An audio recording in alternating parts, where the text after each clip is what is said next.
And we're back. This is Jackie Chu, licensee of TEDxAtlanta. Thank you for joining us this afternoon. We will, for the next 60 minutes, be having a conversation with Kimberly Young of Hillside, which we're really excited. But before we go into this session, a few housekeeping details. This webinar will be recorded, and we will make that available for playback on our website, TEDxAtlanta.com.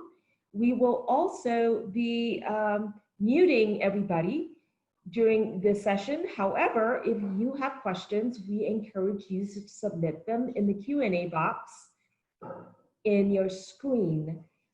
We also suggest, for the best experience, to use gallery view to see both myself and Kimberly. And we want to also remind you that whilst we are discussing mental health and wellness, this webinar is not a substitute for professional counseling, and we urge you to see a mental health professional should you or your loved one be experiencing some extreme emotions due to the current situation. All right, so without further ado, I'm gonna go ahead and start by introducing Kimberly and actually having Kimberly introduce herself very briefly. Thanks, Kimberly, for joining us today. Absolutely, Jackie. Thank you so much for having me. And I really, really want to thank TEDxAtlanta for highlighting this really important topic right now during this pandemic. Mental health is so important for every single one of us, and bringing oxygen to the topic is going to help us all get through this pandemic and in the future. So my name is Kimberly Young. I am a board certified psychiatric nurse practitioner and the assistant medical director at Hillside. Hillside is a psychiatric residential treatment facility for children and adolescents in Atlanta. And we also have many community programs as well, including foster care, intensive in-home, and day programs. Fantastic. Well, I know you are busy, and I'm sure that the current situation is probably getting you even busier. So we appreciate you taking time out to spend with us. Absolutely. So let's so for the next 20 to 30 minutes or so, where Kimberly and I will have a discussion. In the meantime, I urge everyone, if you have questions, to go ahead and add that in the Q&A box. And then we will open this session up for Q&A. I will be reading your questions in the last 15 to 20 minutes of this session, and we will try our best to get to everyone's questions. So with that, let me start with the very first. So Kimberly, tell me a little bit about how the current situation has changed your daily routine. Well, changing my daily routine professionally as the assistant medical director at a facility for children and adolescents, we are constantly focusing and paying attention to keeping our kiddos and our staff safe. The number one thing. So we're having to watch infection rates, watching, possible exposures, and then even more so, watching the impact that this is having on children and adolescents and our staff who potentially are struggling with different mental health concerns. So, tell me, describe a little bit about some of the more common behaviors and stressors that you're currently seeing, and give us a little sense of what we do about it, because there is a sense that what you're seeing professionally is probably what many of us here are experiencing, or our loved ones are experiencing. Yeah, absolutely. Because I, as a provider, am seeing that there is an increase in depression, an increase in anxiety, an increase in unsafe behaviors from our adolescents, such as self-harm, cutting, substance abuse, and different, suicidal thoughts or even suicide attempts.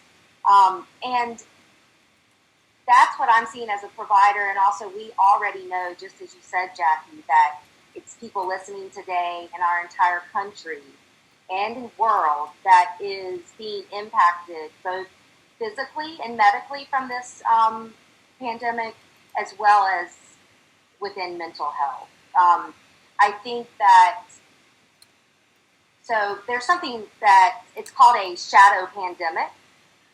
And the shadow pandemic is something that follows the basic pandemic that we are dealing with right now. So, like, let's say we're dealing with coronavirus right now. We're all very, very focused on infection control, safety, cleanliness, how people are doing in the hospital, ICU rates. Following that is also what the impact is going to be on the psychological and societal aspects of our communities. So we frequently see the increase of mental health concerns that occur after this pandemic for very much longer. So what we can do now is to start talking about it now. What we can do now is, as individuals, finding out what we need to do to keep ourselves healthy, both physically and mentally. Looking at what our coping skills are, reaching out to others for support. Because what we want to do is prevent that shadow pandemic by addressing it now. Well, it's a little, so we have quite a few parents on watching right now. So, you know, there's a sense of, if you're a parent, you're going through, you're experiencing the stress of keeping up with the job, as well as taking care of your children who are now at home. Tell us a little bit about some of the things that parents can do to help ease some of the anxiety and some of that stress. Well, that's a multi-pronged response. So I'm going to first start with what we can do to ease some of the anxieties, especially with young children at home, school-age children. You know, the question is, what do I tell my kiddo about this? What do I tell my children about what's going on? There's some we all know the sadness and the despair that we're feeling because of this pandemic. And what I encourage families to do is look at the flip side as well. Where's the hope? What are the good things? And that's what I would encourage parents to have their children focus on, doing things together as a family to contribute, to help, if that's possible for your family. Not even monetarily, I mean like fixing a meal and taking it to an elderly neighbor. Just small things that can help them to feel a part of things and helping with what's going on largely.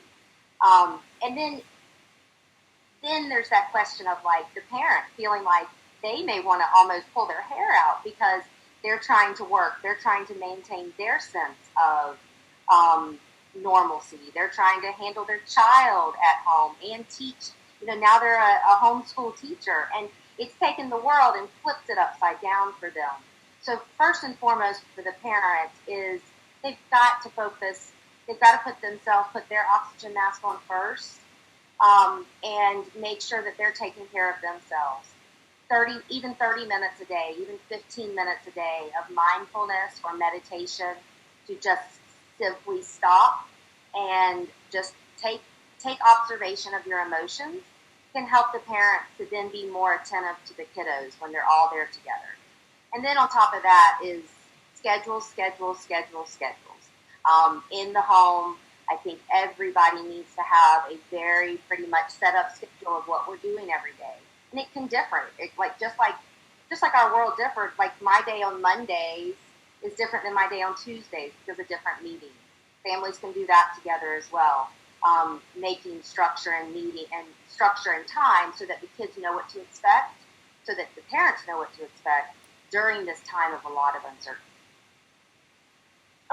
So talk to me a little bit about, this is what it is kind of interesting, 30 minutes of quiet. Is that what you said? 30? What if we can't eke out 30? Is there a minimally viable period of time? I think it's any minuscule second that you can take. paced breathing is one of the easiest things that we can do to help ourselves regulate the emotions in our sympathetic and parasympathetic nervous systems. And paced breathing includes breathing in, inhaling for a certain amount of time, certain counts. Let's use 4 as an example, and exhaling for more counts than you inhaled. So let's say you would inhale 4 for 4 seconds, and then exhale through the nose for 6 seconds. What that does is actually kicks in our parasympathetic nervous system. And the parasympathetic nervous system is our nervous system that helps us to relax. It's the sympathetic nervous system that we're all living in right now because it is our fight or flight mode. And so just 10 seconds of a paced breathing, or 30 seconds if you can do it 3 times in a row while you're driving the car, or you're brushing your teeth, or you're brushing your hair. Just very simple things to just help the body to calm down. Anything is valuable. Anything over nothing is valuable. So speaking of anything over nothing, I heard it on NPR over the weekend, a report, you're going to laugh, that 4 seconds of exercise was beneficial. Mm-hmm. It's more than it's something, right? Right? So that for me would be just getting up from my desk. So 4 seconds, ladies and gentlemen, according to this study that I heard on NPR, and if you are curious, we will post this on our website after this webinar, a link to that study. It was quite interesting. Okay, so this is really interesting. Parasympathetic nervous system. I just review. Is this a part of our brain, or is it part of our body? And tell us a little bit more. Not to get too technical, but this is sort of interesting. So it's part of the brain, and then it is how the brain reacts to certain things and then releases different chemicals. So during like if the sympathetic nervous system is in a response, it's going to tell the parts of the body, all parts of the body, what it needs to do to survive. It's the survival mode. So a lot of people know what cortisol is, because cortisol, we talk about high levels of cortisol being damaging, but it's actually very protective of the body and very beneficial if we were like running from a tiger. That's what you have to look at. The sympathetic nervous system is like, what is your body doing to run from a tiger? It makes your eyes look much more pinpoint. It increases breathing. It increases the heart rate. So the parasympathetic nervous system, when it is signaled in the brain, it's various parts of the brain, but when it's signaled, it releases chemicals to do just the opposite. It allows us to calm down. It lowers our heart rate, lowers our breathing. Muscles are more relaxed and not quite as tense. And cortisol is lower. I'm big on cortisol. Cortisol is, just in the way that we live right now, we all typically have higher levels of cortisol because of the stress that we have. And the parasympathetic nervous system can definitely decrease those cortisol levels, which helps to decrease our overall stress and the impact that it has on our body long term.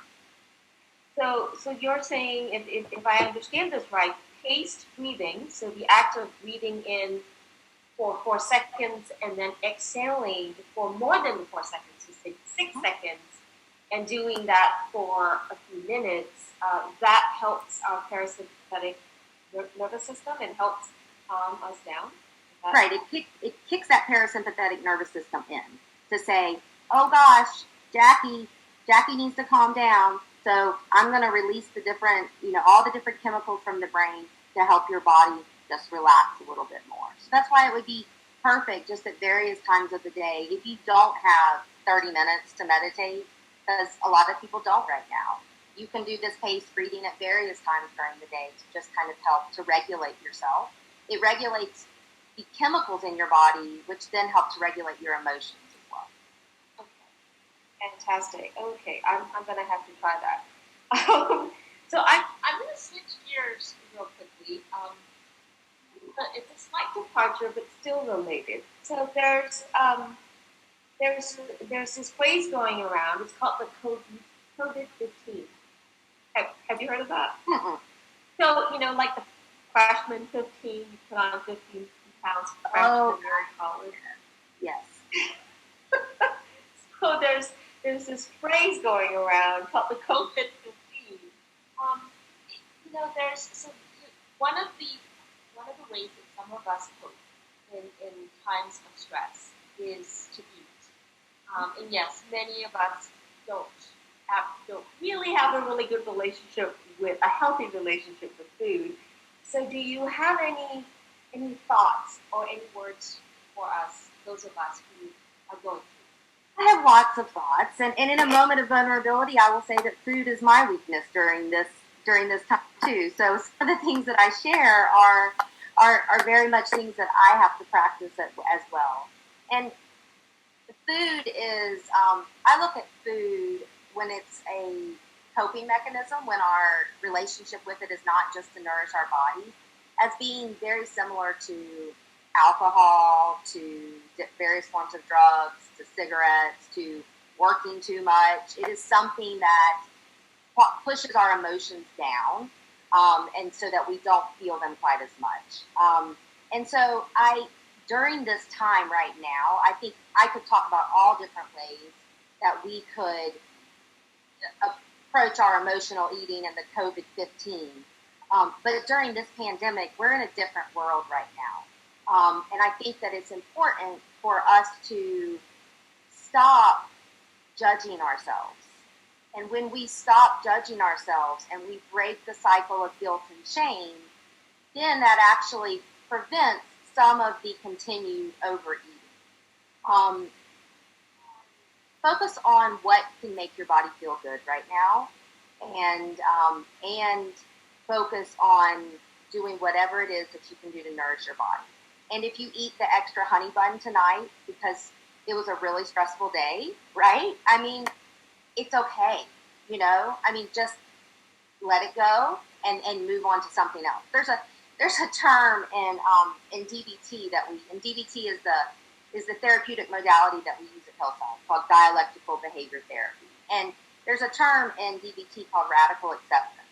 And to me, when I first started learning about DBT and I heard about radical acceptance, I was like, are you kidding me? That's just like my parents used to tell me, like, just accept it and move on. But in some ways, it kind of is, right? So it's like, okay, let's say I ate the honey bun last night. I'm going to say, after I eat it, I'm going to say, I ate the honey bun. Okay. And stop it at that, rather than using a bunch of emotional energy to try to fight what we can't prevent anymore because we've already eaten the honey bun. And I would just like to add on to, because I think it goes, when talking about different various forms of healthy coping mechanisms and unhealthy coping mechanisms. Healthy coping mechanisms, the only thing that is going to work is something that works for you and means something to you.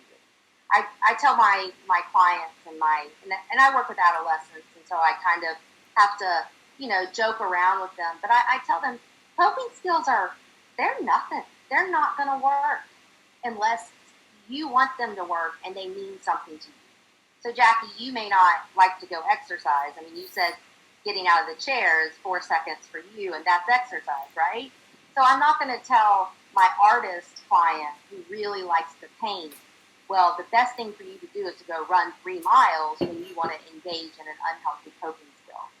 So it's so individualized, and that's what I really, really, really stress to people right now during this pandemic is identify what works for you. Don't look at what Google says are healthy coping mechanisms. Now, we all know what unhealthy coping mechanisms are, and don't go for those, but also identify what's going to work for you. For me, it means laying on a hard floor for 30 minutes sometimes and just doing nothing and completely detaching. For someone else, that may be taking a walk for 30 minutes. So many different possibilities.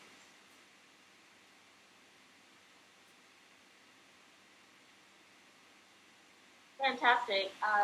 That's great. So we have a live question from an audience member from PL. So we are using initials today. It's attendee PL, and they want to know if how can we know if a friend or a family member is not handling this current situation well? What are some of the signs that we ought to be looking out for? And if you know, when we see these signs, are there specific things that you suggest we can do? Right. Very, very good question, and also very difficult question. Because a lot of the signs and symptoms of normal struggles with mental health, if someone's suffering from some depression or anxiety, or someone may have stable bipolar disorder or schizophrenia, a lot of the things that we may see right now during this pandemic mimic mental health concerns and struggles.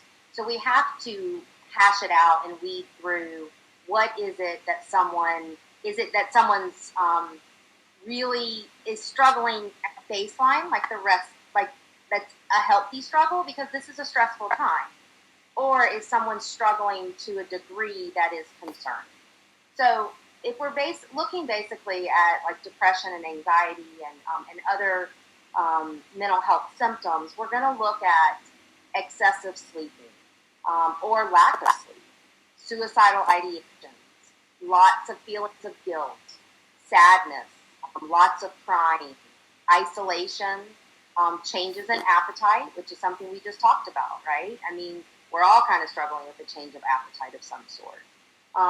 Different, other things that would include excessive worry, distractibility, fast speaking. So those are all the things that we may see in general with someone struggling with maybe depression, anxiety, bipolar. And right now, a lot of people are suffering low energy because we're not doing our normal things. A lot of people are experiencing sadness because we are disconnected from people that we love or parts of like our work family. So it's really important during this time when you're looking at your friends and your families or a loved one of saying, when has crossed the line of becoming more than what I would expect for my loved one or my friend, and are we in an area where we really need to intervene? Like maybe they didn't eat all day yesterday, so I need to step in and try to help. Or maybe, worst case scenario, they've said, I'm ready, I don't want to live anymore, and I'm planning to kill myself. And so then what steps would we take? So we're looking definitely at a very broad spectrum of different interventions. So I would say on the base level is to maintain communication, which however you can, with those that you love and or your other people that you're concerned about. Maintain communication so you're able to see a possible change or a deterioration in how they're doing. So let's say, for example, Jackie, you and I are friends and we talk on the phone every single day. We've been doing that for the past 6 weeks. And then I start noticing some kind of changes in the things that you're saying. And then the next thing I know, you didn't talk to me one day, but you talked to me the next day. And then you start missing several phone calls. That's going to alert me and raise a red flag that Jackie's struggling right now. So what can I do? So that first part of communication and then reaching out, saying, what can I do? How can I help you? If it gets to the more dangerous extreme of thinking about suicide or wanting to hurt yourself, I advise everyone to call 911 or to take your loved one to the emergency department. All psychiatric hospitals are still open. The emergency department is still there. People are worried about going to hospitals right now because of COVID. And what's most important is keeping someone safe and saving their life. So I would encourage them to go to the emergency department, or they can drive straight to one of the acute care hospitals for an evaluation. Great, thank you. Thank you for that. That was a very important question, and thanks for the very thorough answer.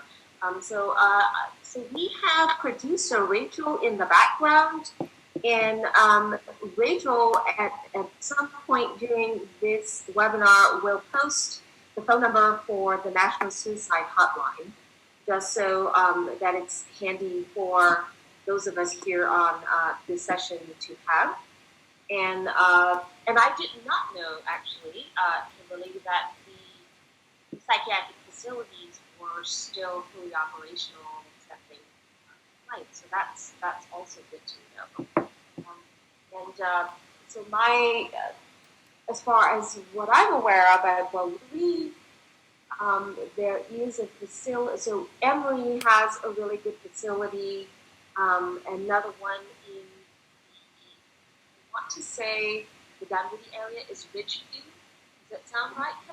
And for those of you who are looking to learn more, NAMI, N-A-M-I, National, Nancy America, National Alliance for Mental Illness. Right. So NAMI is a good resource online to look at. They have local chapters, and they have a really comprehensive website. So that's a good place to go as well. Okay. So moving on, let's talk about work. Let's talk about the inevitable. Let's talk about work. It seems like there is no escape from work because we are all working from home. And yes, some of us are beginning to return to the physical workplace. But for the most part, most of us are still working from home. And how do we set boundaries for those of us who are consultants or have our own businesses? How do we set boundaries with our clients who are maybe experiencing extreme anxiety and are irritable and behaving in some of the ways that you described earlier? And how do we set, for those of us who work for an employer, how do we set boundaries with our employees?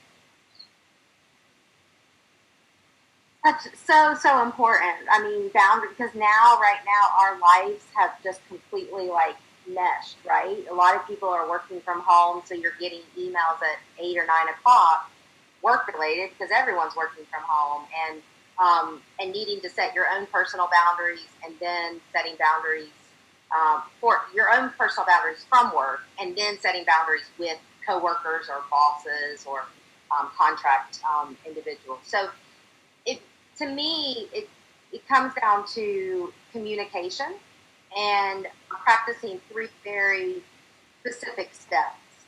And it's very difficult when especially it is someone that we are working for or that we are doing something for, like a job for or a contract bid for, because it's going to make yourself feel vulnerable. The first thing you've got to do is to say, I need some time. I need a little bit of space. And say, I can return back and talk about this. We can talk about this topic in the morning. I'm going to separate right now. Then to let them know when you may need help as well. I need some help. Can we talk about this together so that we can move forward, because this is a very stressful time. And then practice kindness. And so by practicing kindness, in some ways, it kind of alleviates some of our guilt for telling someone, what, I can't take this on right now. But it may be that I need to take a break right now because I have a lot on my plate as well. I'm worried about my family. I'd like to see if we can reconvene this conversation tomorrow at 10 o'clock. And then when you reconvene at 10 o'clock tomorrow, you can start out by saying, how are you doing? What is going on? Is there anything that I can help you with right now that kind of practices kindness and alleviates some of having to put them to the side the night before? And out in a very, very specific way, I think it's very important to kind of going back to our schedules and our time and answering emails at 8 or 9 o'clock at night and people demanding things. It's very, very important to set very, logistical boundaries. I will answer emails from 9 a.m. to 5 p.m. Whatever your job entails. It could be different for everybody. That's just an example. Or no, I cannot work on Sundays. I haven't worked on Sundays before, and I'm not able to right now. If that is something you need to do to keep yourself healthy, both mentally and physically. That is fabulous advice. I can personally attest that I personally have a very, very stressful job, and I manage a team of people who are also, I'm in a position where there are people who are looking to me to be that person who is displaying kindness and who is not demanding things. And one of the toughest things as someone with a mood disorder is being able to separate self-care and then have enough to give to one's team members. That's probably one of the hardest things. And then also have to manage members of the board of directors. So there's a very interesting dynamic there. And I do want to, this is more of a personal viewpoint. So for those here as part of this session, if you're in a position where you are you find yourself intensely unhappy with your career, it may not be the best time to make a change, but it is a perfectly acceptable time to plan for a change. Absolutely. And I find that personally that planning for that change can be very empowering and can help alleviate some of that stress and that pressure. So just this is more from my personal experience. So all right, well, setting boundaries. So you mentioned 3 steps. I'm going to quickly summarize them. It's separating, saying I need time. Practicing kindness. And then the third was? It's kind of a hybrid between I need space in general, and then also it's more specific with regards to COVID. Like I'm not going to talk about COVID right now. So if you could kind of combine that in one if you wanted to. Gotcha. Okay. All right. So we have another attendee who has asked a question, and this is, I sort of addressed this a little bit earlier, but it's and this person wants to know if you think that someone needs help, short of immediate self-harm, is there a place that they can start? Is there a primary care? So, just like for regular, there's telemedicine now, and there is, there are these urgent care clinics that you can go to. So is there an equivalent for this? So there's telehealth across the physical illnesses now, and that I would start for anybody with your primary care doctor. And then they can make referrals for you to various types of counselors, psychiatrists, different groups based on what your specific needs are. There's so many here in the Atlanta area. There's not even one resource except maybe the Georgia Behavioral Line, but that is more for crisis-based, for kind of where to start. Another good resource, actually, if people want to for a therapist per se, is Psychology Today. People can find a list of multiple practitioners and what their specialties are, and what if they accept insurance or self-pay, and where their location is. I have seen that we are seeing a large majority of mental health providers are transitioning over to telehealth or telemental health, or telepsychiatry as well. Some are a little bit hesitant to start with new patients on telehealth, and some are not. So it may be a little bit of a search to find. My experience with telehealth so far in treating my own clients with telehealth is that it can be very, very effective. So there are many providers out there that are on the same wavelength and out there to help. This is with telehealth, I don't need to get off my soapbox, but it's how we're going to be able to reach people now and also reach people long term into the future. So that's a really good resource. So I would add to that, Kimberly. So for those of you who have employer-provided insurance, healthcare insurance, I urge you. Most of the plans today have a telehealth option, and some of the plans will actually have two different providers of telehealth, so more than one. And so I would highly encourage you, if you are looking for a starter version, to consult your plan, to go online. Most of the health insurance plans have an online portal that you can log into. I highly encourage you to go ahead and do that and check out the telehealth options. And there's a very high likelihood that mental health professionals are listed and included in that. Now, having said that, and this is sort of the last thing I'll say about telemental health, I see a psychiatrist every month, and we switched exclusively to FaceTime calls, and for the last 4 years, and it has alleviated my stress, not only because of the sessions are beneficial and therapeutic, but because I don't have to drive across town to be at his office, which in and of itself, traffic is a stressor for me. So driving across town in the middle of the day actually raised my stress levels. Absolutely. Yeah. So since we began doing that 4 years ago, it's been extremely beneficial, and I've gotten a lot more benefits from those sessions. Mm-hmm. So I wouldn't poo-poo the whole telemental health program.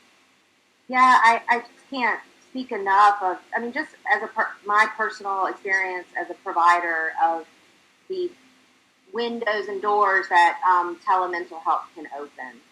Just especially for that reason that you're saying, Jackie, especially with like children and adolescents, it sometimes is a struggle to get the child in the car and then go through the traffic, and the child is upset, and this allows them to be comfortable in their home and prevent a lot of those triggers and stressful situations for them. So a lot of benefit I think is going to come from it. Great. I'm going to turn our discussion now to some slightly more uncomfortable topics, and more specifically, it's about abuse. So let's talk abuse for a few minutes here.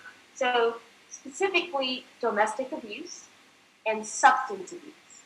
So let's talk about domestic abuse first. So today, unfortunately, so we here in this session, we may know people, loved ones, who are in this position and who are living with their abusers. Are there resources, avenues, and ways in which, if we knew about this, that we could help them? So there is one primary area, and it's through the government. It's called Futures Without Violence, and it's a large group that focuses on both child violence and domestic violence. That has tons of resources that a loved one could reach out to, or that the individual could reach out to. It's there, and they are delineated based on where it would be safe. That's something we always worry about, like for someone who's struggling with domestic violence, they need a safe place to reach out so that if their abuser sees them, then they don't get hurt even more. So it's all broken down to what areas would maintain confidentiality and be completely anonymous, or a weird name that they would have no clue that they're reaching out for help for domestic violence.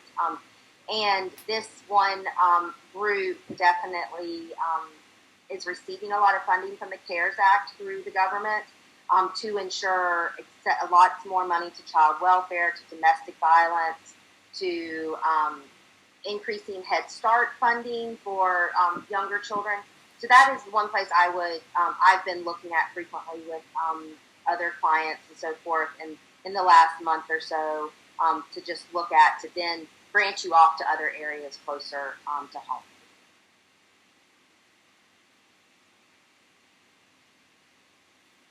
Let's talk a second about substance abuse. So I'll be really specific. This is sort of an interesting observation. I personally don't drink alcohol very much at all, and that's by choice. And there are socially, and both from a just personal social as well as work social. There are these happy hours, these virtual happy hours. So for people who are, say, recovering alcoholics, or they're in NA, what if any advice would you want to share with them? That's somewhat difficult to answer because everybody is different in how they're handling their recovery. I think first and foremost, I would recommend that they reach out to AA or NA or what other forms of support that they may be receiving. Many of those groups right now are online meetings or online formats to connect with other people and get support. And then the nice thing about the virtual happy hours is that you're not in the vicinity of other people actually drinking. So maybe you do feel comfortable. Maybe it's not a trigger for you to join with your bubbly water or join with your Diet Mountain Dew, which would be my sin, So, I mean, it's going to definitely be based on each individual to what their comfort level and triggers are. So the basic point of advice would be to identify how much you can handle seeing other people drink or different forms of substance, and where are you comfortable, and then find that happy place, because there's a range of complete. Well, you can be with people who aren't drinking, or you could be with people that are drinking and you're doing other things, like drinking your Diet Mountain Dew or something. So it's going to be very individualized. Most important, though, find the connection. Whatever way it is that you are comfortable, find that connection, because every human being needs social connection. And that's why all these virtual happy hours have started. So find some form of connection, maybe similar to what you did even before we had the pandemic. Mm-hmm. Okay, great. And so this actually is a question for members of the audience here. If anyone has knowledge of, from a legal point of view, if there's recourse for someone who is in a workplace that is somewhat permissive with adult libations, if there's any kind of recourse for the employee.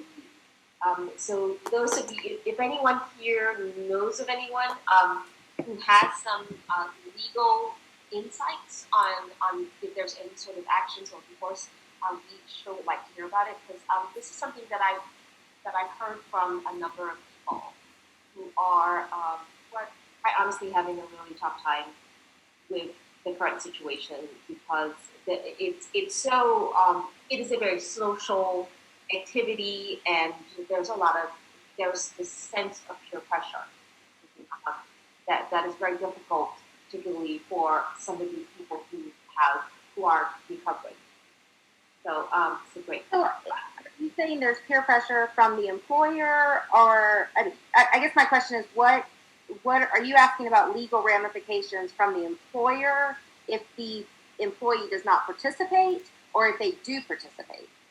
No, it's actually, can the employee do anything about a workplace, even though virtual, in which the leadership, members of the management team, for example, condone and encourage, condone to the point of encouraging virtual happy hours, and there's discussion about adult libations during, meetings and such.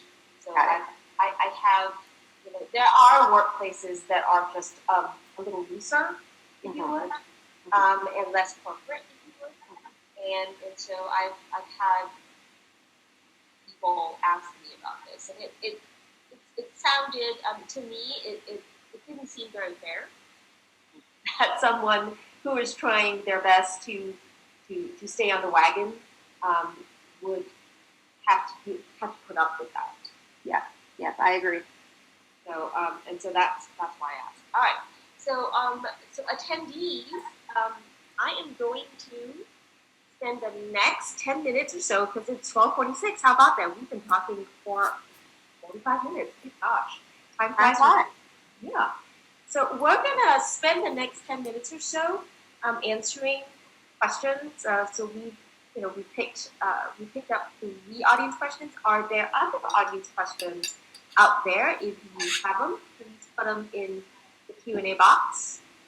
Type them in, and we will address them.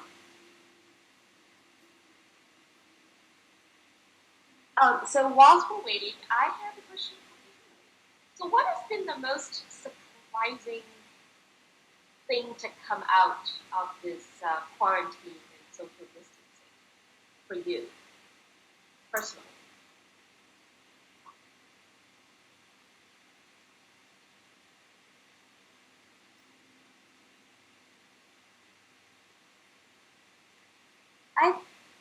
I actually, it's the deeper connection that I actually have had and established with people, despite the fact that we are social distancing. In our distance, we all are more connected than ever right now, because we're all going through, in some capacity, the same thing. Some have it much, much more severe than others right now, and some have, things that are totally different than what I may be struggling with, but we're still all struggling with coronavirus, 2019. And it has created this deep level of understanding and connection with a lot of coworkers and friends that gives me a lot of hope for the future. In the beginning, I was like, what is going to happen? And now I have a sense of security in this uncertainty that we still remain. Wow, that is a very hopeful outlook. And for me personally, I think that this particular period is tougher on extroverts.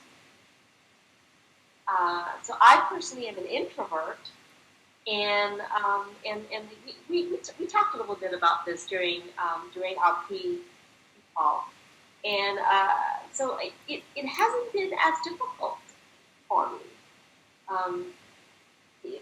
It's this need to be around people. An introvert doesn't necessarily. Actually, they prefer not to be around a lot of people.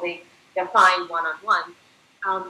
So it has to be very difficult for extroverts. So, having said that, are there, besides the virtual happy hours, are there some specific activities that one can take if one is single, for example, and not in a relationship, and an extrovert that one can do to help with the mental health? Well, it's going to definitely go back to something virtual, I think. It may not be a virtual happy hour, but so many different virtual groups out there, different groups on Facebook, Instagram, whatever social media platform that you're following. Individuals doing things like they're doing here today, even though it's anonymous, they're still having connection with people and feeling outside of their own little bubble. And that's the things that the extroverts like. And extroverts, most extroverts also, part of the connection is giving, I think, is my perception. And so their extrovertism is actually when they're giving to people. So finding ways to contribute that makes them feel good. So if it's making masks or delivering meals or checking on the elderly neighbor next door, those type of things that they can get out a little bit, not as much as they want, but I have plenty of it. I, Jackie, am just like you, I'm an introvert, so this hasn't been too difficult for me from that perspective. But I have two brothers that are extreme extroverts, and it's difficult. So it's finding just the little things every day that they can do in their community. Every community is different. Here in Atlanta, there's been so many different groups coming together that are allowing people to reach out to various areas of need that are serving that sense of needing to connect with other people. Most certainly. One of the most interesting observations that I've had is, so I have a godson and goddaughter, and they live in west side of town, and so they go to. So my goddaughter, she's 13. So she has made best friends with her neighbors. So they didn't actually know each other before because, of course, they go to different schools, and they're about a year, maybe 2 years apart from each other, but they were still going to different schools. So because of this particular situation. So she's actually gotten to know her neighbor really well. And they're now talking on a daily basis and sort of doing together things, but from a distance. Right. I'm seeing this in my subdivision. So I live in a townhome community of 30-ish or so units. And we are at the top of the hill down, and there's a street, both sides lined with houses. And I have noticed people, this is the darndest thing, it's really neat.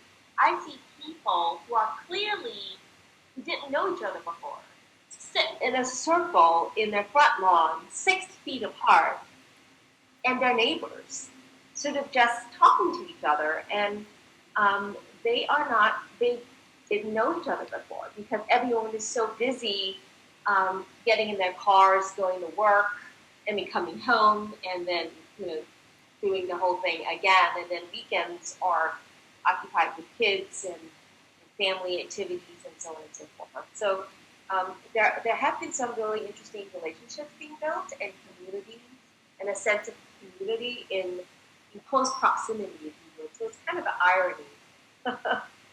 Connection. Again, Yeah. It's connecting even during times of a lot of distance. Yes, indeed. So we do have a question from an attendee, and wasn't expecting this, so this is really cool. Today is Giving Tuesday. And so this attendee would like to know, are there any support groups that could benefit from donations of any kind during this crisis? And so this would be a good one for everyone to answer. So if you have an answer, just put them on the Q&A box, and whilst Kimberly is giving hers. And I don't have any, for support groups specifically, that I can name off the top of my head. I am happy to find some and send them to you guys later if there's a way to do that. I do know we have, with Hillside, not plugging for Hillside in any way, we've got some various Giving Tuesday things going on there for children and adolescents. If people are interested in helping there. But of specific support groups, I do not know, unfortunately. I'm really sorry. Okay, so we have one vote for Hillside. I would like to actually bring up one that most people are probably not thinking about, but the American Cancer Society. Most people wouldn't think of that particular organization as needing the donations, but they provide. So if you think about it, there are certain groups of people who are more at risk of it for the more severe symptoms, and that would be people going through who are immunocompromised, and that would be anyone going through chemotherapy or any of the other protocols to treat cancer. And so what's interesting is the Cancer Society has they offer free lodging to cancer patients called Hope Lodges. Really neat. And most of these Hope Lodges are they are located close to the major cancer centers. So Emory, there's one close to Emory here in town. There is one in by MD Anderson, and so on and so forth. And these are provided at no cost to members of the public. And unfortunately, they closed all of these Hope Lodges. Because one, they couldn't guarantee the health and safety of the patient. Right.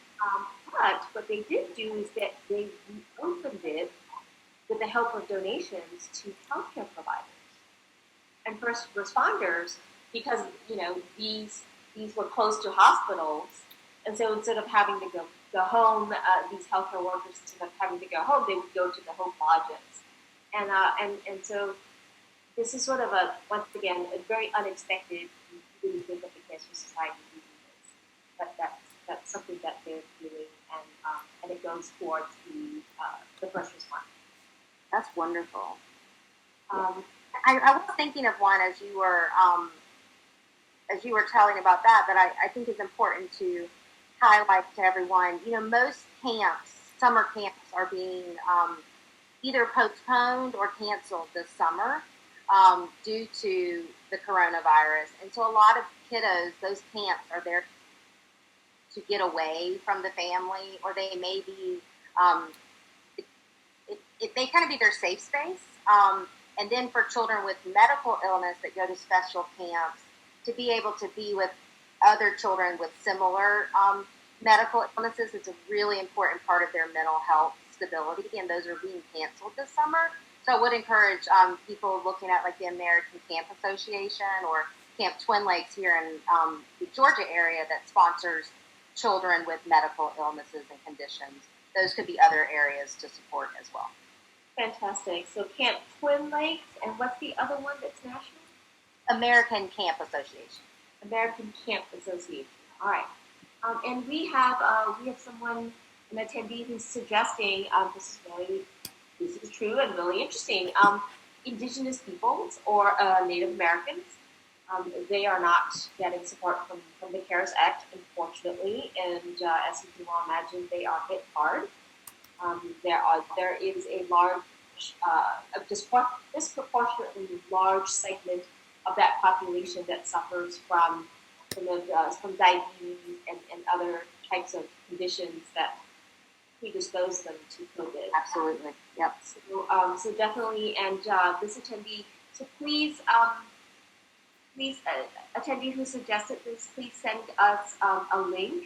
If you do not find it during this session before the session is done, you may email it to me. It's Jackie@TEDxAtlanta.com. JACQUI @TEDx, TED, the letter X, Atlanta.com. Alrighty then. So, okay. And one more. This is really cool. So now it's rolling in with 1 minute to go. We're rolling in. One way that we can give to our neighbors is to put magazines that we've finished in the basket at the end of your sidewalk with a note free for you to enjoy. That's really cool. Yes, indeed. Also, give to the Juvenile Diabetes Association, okay? And anyone else before we wrap this up? Okay. Wow, so this hour went by super fast, Kimberly. Do you have one thing, I know this is hard, but one thing that we all can do to help ourselves and our emotional health after this session? Identify what that coping skill is that speaks to you and that you're willing to do on a daily basis and have the time and ability to do. If it's paced breathing, if it's laying on a hard floor, whatever. Everybody has to individually determine what is their coping skill that they can do during this time.